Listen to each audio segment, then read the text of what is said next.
Welcome to Ladies of Another View on Beck. I am Mary, and today we have Lori and Patty, and we have a guest with us today, Dr. Swain. She is here to do a lecture tonight at the Bell Mayhews, but she's the Distinguished Senior Fellow of Constitutional Studies with the Texas Public Policy Foundation. Welcome to the show, Dr. Swain. Thank you so much for having me on. Absolutely. You know, before we get to you and your story, and this is going to be a good one, I tell you, we first want to recognize that today is actually the National Vietnam War Veterans Day and is observed every year on March 29th.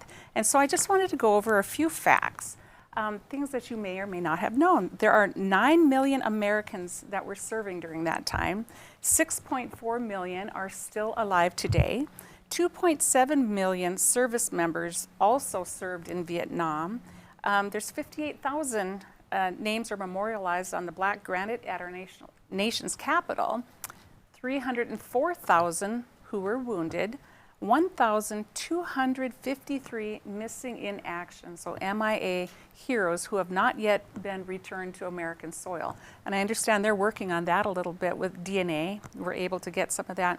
And then 2,500 prisoners of war. And so I just think we need to do a huge shout out to our veterans of all of our conflicts and wars, but especially the Vietnam War. With that being said, Dr. Swain, welcome to the show again. Thank you so much. You know, it's interesting because I know that you were brought here with BeTruthful.org, and you'll be speaking tonight at the Bell Mayhews. But tell us a little bit about your story, your background. Well, you know, a lot of times when I'm introduced, people focus on the fact that I was a former professor. I was tenured at Vanderbilt and Princeton universities. But my story of, in some ways, the Horatio Alger story. I was born in rural poverty, southwestern Virginia, one of 12 children. I spent the early part of my life in a 2-room shack with no indoor plumbing. We didn't even have an outhouse. The children missed a lot of school because of the winters and not having adequate school clothes. You all know a lot about winter, right? That we do. And so we did not have, you know, snowshoes or warm clothes. So sometimes we stayed home until the snow melted. And one winter, we missed 80 of 180 school days, and everyone failed that year. And I am second from the oldest of the 12. And I made the decision, you know, as soon as I could to get out of that situation.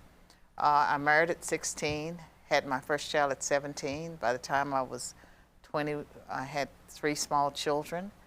And I ended up getting a high school equivalency, going to a community college, and getting the first of 5 degrees. And so that's part of my story. I dropped out of school after completing the 8th grade, so I was a junior high school dropout. Wow.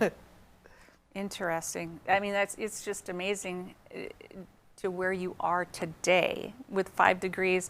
But I also understand that you once were a Democrat and then you became an independent and now a Republican. Why don't you share with our viewers that story? Well, I can tell you that for millions of black Americans, first you're born black and then you're born Democrat. And so being a Democrat is just like it's natural, like breathing.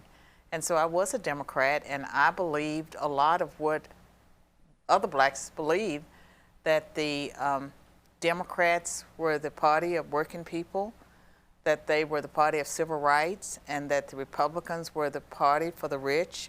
They were the party for business. They were the party of racism. And it was, and so I was a Democrat most of my life, most of my career, during the years I was at Princeton.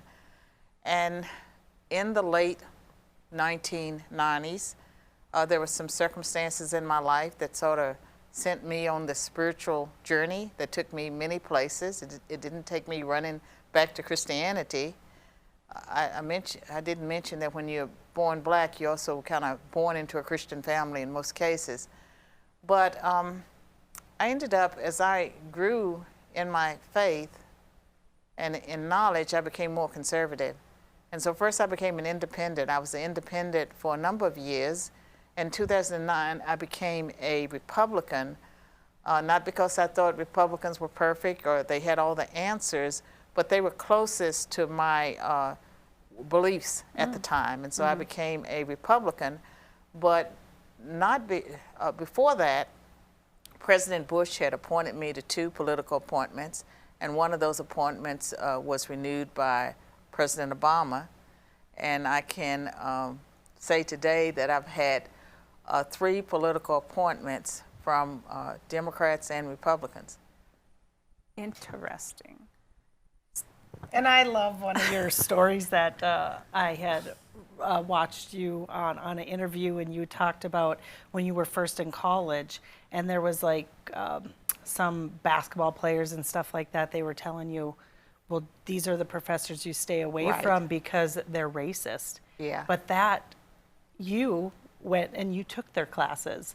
What made you want to do that and kind of dive in and see, are they racist, or I want to figure more out about this? Well, my personality, I've always been the kind of person that if someone tells me I can't do something, well, I'm going to show them that I can. And so I always wanted a challenge. And I did have some confidence in my abilities. And during the time that I was in college, 1970s, 1980s, I knew enough about affirmative action that I did not want to be the affirmative action person. And so when I started Roanoke College, Salem, Virginia, 4-year college, the black students that were there, and probably there were not more than 20, and many of them were on the basketball team, they, pretty much met every new black student and told them which professors were racist, which courses to avoid. And so I signed up for one of the professors. He also happened to be my advisor that I was told was a racist. And we developed a wonderful relationship. We're close friends now. He became a mentor. He was also the first person to tell me that I was really a Republican. Then it was an insult. Just listening to you talk about the Democratic Party, I grew up around the Detroit area, working class, we were Democrats. But then the world has changed. The culture has changed. Politics have changed. So wouldn't you say the Democratic Party that you grew up with is not the one today? I can tell you in the 1990s, when I published my first book, it was titled Black Faces, Black Interests, the Representation of African Americans in Congress. And so to do research for that book, I studied both political parties. I traveled around with Democrats. And I got to know, a lot of people. I was a Democrat then, and yes, the political parties are not the same. You had pro-life Democrats. Lindy Boggs from Louisiana, she was a strong pro-life Democrat. And now, there's no place in the Democratic Party for anyone who is pro-life. And the parties have changed. And they also work together with Tip O'Neill, that you had bipartisanship. And you had some respect, for institutional rules. All of that's gone out the window. Right, like the Hyde Amendment was a combination of Democrats and Republicans agreeing not to use taxpayer money to fund abortion. Right, but now, and the Democratic Party should naturally have been the pro-life party because they were supposedly for the underprivileged or the poor, and they forgot the unborn. But the thing about it, being in academia and being around a lot of progressive/liberal professors and intellectuals, they believe that abortion is a blessing for the poor because people shouldn't bring into the world children they cannot afford. And if I think about my mother and many people's parents, if they had made that decision, we wouldn't have been born. If they had made the decision that they were only going to have children they could afford at a time that was convenient to them. On the break, we were talking about some different books that you had read or have written. You've written all of 11, I believe, isn't it? Either edited or single-authored books, 11, yes. Great. And so we wanted to talk a little bit about CRT. Why don't we, I'm just going to give you the floor for CRT. Well, critical race theory has been around for a long time. It goes back to the 1970s, but it was mostly at universities. And just gradually, it has seeped down into every sector of our society. And it's been in education schools for a long time, parents are just becoming aware of it. They became aware of it mostly after George Floyd's death and the racial unrest of 2020. That's when it started impacting their lives in a way that they didn't understand it. But you saw it at the university level in the form of political correctness, the demand for safe spaces, pressures on professors to give trigger warnings where you would announce if you were going to say something that might be uncomfortable, and separate graduations for minority students, separate dorms, separate class sections. It's been around for a while, but it's now in K through 12, and the response that people always get is no. Critical race theory is something that's taught at law schools. It's taught at the universities. It's not in public schools. It absolutely is in public schools, and it takes many different forms. There are children's books that are written even for kindergartners by people who are steeped in the critical race theory worldview. There are civil rights books that are written that have some accurate historical information, but it's written in a way that it carries forward that view that white people are oppressors, that they're responsible for systemic and structural racism, that minorities are victims. And so much of the literature demonizes white people. So critical race theory has been around for a while, and it affects every sector of our society, including the U.S. military. And it's not just critical race theory. That's what we're focused on. That's the topic of the book that I will be talking about some tonight. But critical theory itself, there are other critical theories. They're all rooted in Marxism, postmodernism, and if you haven't taken a university philosophy class, you might not know what postmodernism is. But postmodernism is where you got these ideas of people who argue that there's no objective truth. Everything is relative. And so that is part of critical race theory too.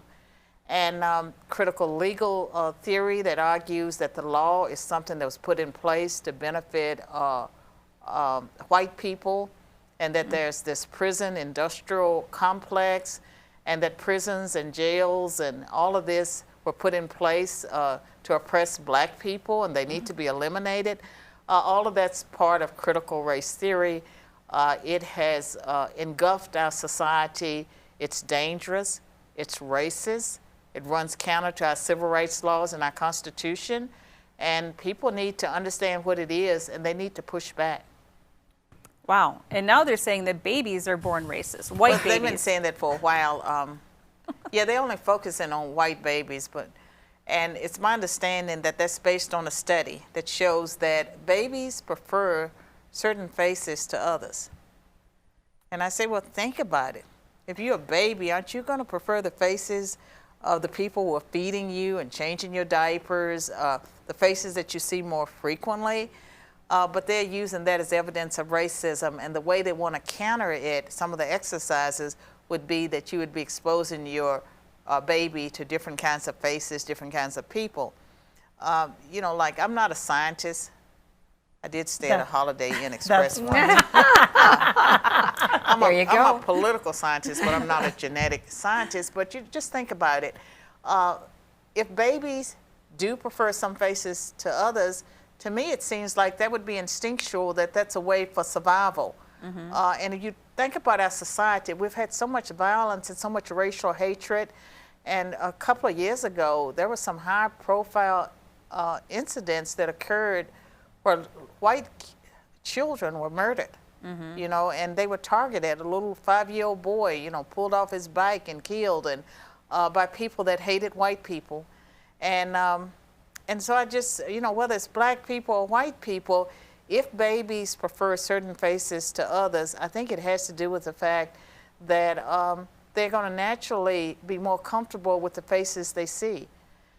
And I can tell you, babies are not racist. I go to a predominantly white church, and I can go up and I can hold babies, and, you know, they know who loves them. Yeah. They know who's friendly. They know who's smiling. It has nothing to do with babies being racist. But they think babies are racist. that Sesame Street and Nickelodeon, they have a new mission now to make our children color conscious, because children left to themselves, they're focused on who's kind, who's friendly. They're not thinking about race. They're trying to make our children see race and to see their classmates differently. Wow. You are our hero, because we love what you're saying, and you can say it, but we can't. No, you can say anything that I can say. We can, but with some backlash. But I'm wondering if you get backlash for saying some of this too, because you went from a more liberal thinking, you went from the Democratic Party to the conservative. And if people are colorblind, isn't it, you're just speaking the truth. You're seeing what you say. But are some people resentful that you are a black woman and you're saying conservative things? Is that I get accused, because I'm a black conservative, of making a lot of money off my views. I ended up, leaving academia. Like, the only thing I knew how to do was to be a professor.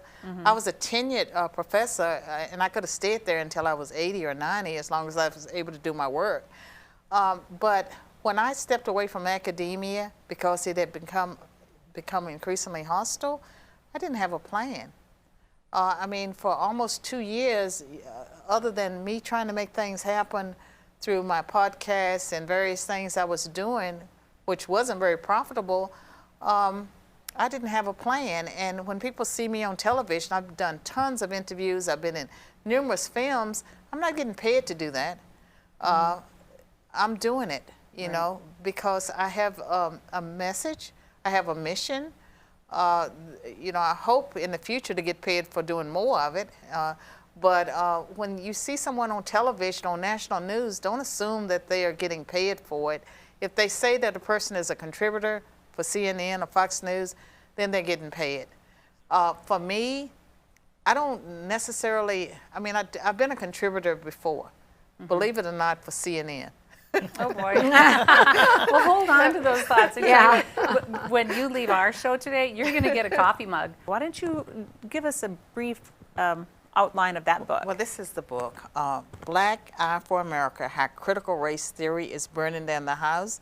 And there's an American flag that's on fire. And the house is our home here in America. Yes. And this book was started May of 2020, because there were so many parents and teachers and administrators and people contacting me, inviting me to speak or asking me to help them. They were trying to fight back, against what was happening in their schools, and they needed a resource.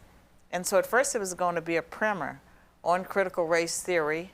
I hired a research assistant, and it turned out to be a PhD from Georgetown who had used my research in his dissertation.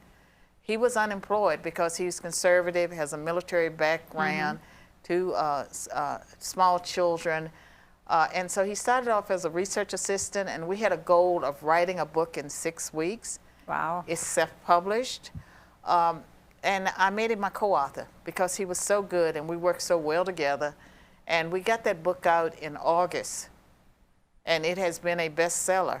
And what it does, it explains what critical race theory is, where it came from, how it impacts our society, why it's anti-Christian, it's anti-civil rights, it's anti-constitution, and what we can do about it. And there are 2 chapters in the book about how we can fight back. And I have specific recommendations, 10 proposals for resisting CRT. And I'll give a few of these. Oh, please do. Please do. Continuing to learn what it is, because often, we hear CRT and the response is, we're not doing CRT. CRT isn't in the schools. It has different names. It goes by different forms. And in our appendices, we talk about some of the ways that things that schools may be doing. They say it's not CRT, but it's going by a different name. And we also have the model, some of the things, social emotional learning, SEL, that has a critical theory in it, diversity, equity, and inclusion, which has been around, since the 70s and 80s, but it's changed forms. It used to be more consistent with civil rights laws. It's not today. Anti-racism, anti-bias training, references to collective guilt, culturally responsive learning. All of these are ways of saying CRT. But people need to know what it is, where it came from, how it impacts our society, and how to fight back. And I think the most important way to fight back is to challenge the legality and constitutionality of CRT, because it runs counter to the 1964 Civil Rights Act that prohibits discrimination on the account of race, color, national origin, sex. Yeah, I think it's been expanded, to include some other things. But the key thing is it prohibits racial discrimination against all persons, including white people. And so white people have rights. They have the right not to be shamed or bullied because of the color of their skin or what their ancestors may or may not have done. And they have the right, we all have a right not to have to work in a hostile work environment or a hostile learning environment. So people need to learn how to fight back. And people, some of the things they're doing here and other places, organizing grassroots movements to fight back, running for school board, going to town hall meetings, talking to public officials. And we have to educate our church leaders, because there are many church leaders that have been caught up with the deception. I belong to the Southern Baptist denomination, and CRT has pretty much split apart our, the largest Protestant organization in the country. They have been so divided around CRT and intersectionality. People confuse social justice with biblical justice. And so we talk about that. We have a chapter that talks about some of the ways that that is done. And people should, pressure corporations and make sure that state and local funds are not being used to support CRT, and then developing alternatives to diversity, equity, and inclusion training. And one of the things that I have done, a business I incorporated in 2020, is called Unity Training Solutions, and it offers an alternative to DEI, one that is consistent with E pluribus unum, out of many one that is consistent with our Constitution, our civil rights laws, team building, and just keeping organizations on mission. Because what you find today is that when you bring in a sensitivity trainer or a DEI trainer, they bring in conflict, they bring in division, and they leave organizations worse off than they were when they came. And so we have to have an alternative. It's a space where conservatives need to compete. And so that's part of, ways to fight back. And in this book, we have a glossary. You need a glossary because they're always changing the terms and they're speaking in acronyms, and you have to, be able to look at what they're talking about. But we define many of the terms. And with the appendices, we had the model school board language to prohibit CRT. And the interesting thing about this legislation, it doesn't even mention CRT. It describes it. It prohibits, it defines critical race theory, means any theory or ideology that derives or traces its origins to critical race theory or the Frankfurt School, teaches or promotes that social problems are created by racist or patriarchal societal structures, espouses the view that one race is inherently racist, sexist, or intentionally or inadvertently oppressive, and it goes on and on. It describes how it manifests itself as opposed to just CRT. Because again, if you pass legislation banning CRT, the response is, we're not doing that. Right. But when you describe how it manifests itself in the workplace or in the classroom, then it's clear what we're trying to prohibit.